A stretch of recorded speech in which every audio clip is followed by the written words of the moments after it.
So this building is Nuru House, and from 1977 to 1978 it was the tallest building in Victoria, yet it was built by the third smallest country in the world, the island nation of Nauru. So how on earth did this happen? Well, first let's go through the history of Nauru up to 1978 to give us a better understanding. The first humans arrived in Nauru about 3,000 years ago, when Polynesian and Micronesian clans settled the island. In 1798, a British whaling ship approached the island.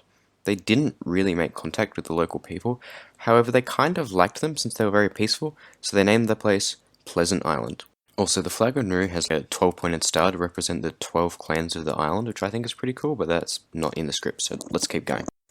Over the years, the people of Pleasant Island would trade with European ships, mostly pirates who came across the island. They traded for alcohol and guns, and you can see where that went. During a wedding, a guest shot one of the chiefs. The clan started choosing sides, and 3,000 years of peace was over.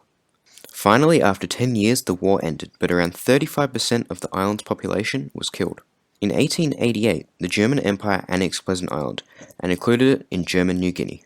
The Germans rounded up each of the 12 chiefs and raised the German flag.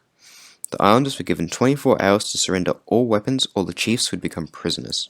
In 1900, it was discovered that the island was very rich in phosphate, and in 1907, the Pacific phosphate industry started to export it. During the start of World War I, Australia captured the island from Germany, and it was under British control until 1920, when it became a League of Nations trustee mandate of Australia, New Zealand, and Great Britain.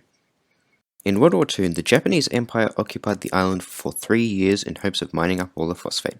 The people of the island were treated horribly in these 3 years, but it all came to an end when the Japanese surrendered. In 1968, Nauru declared independence. The mining of phosphate made it a wealthy country, and that's where Nuru House comes in. They decided to invest in international real estate and created the Nuru Phosphates Royalties Trust. They owned buildings like the Grand Pacific Hotel in Fiji or Nauru Tower in Hawaii. They also built the Pacific Star Building in Manila, which at the time was the tallest building in the Philippines. Nuru House was considered the crown jewel of all of these buildings. However, due to corruption and a horrible management, this all came to an end. The government of Nauru acted as if they had an infinite amount of money, but of course they didn't.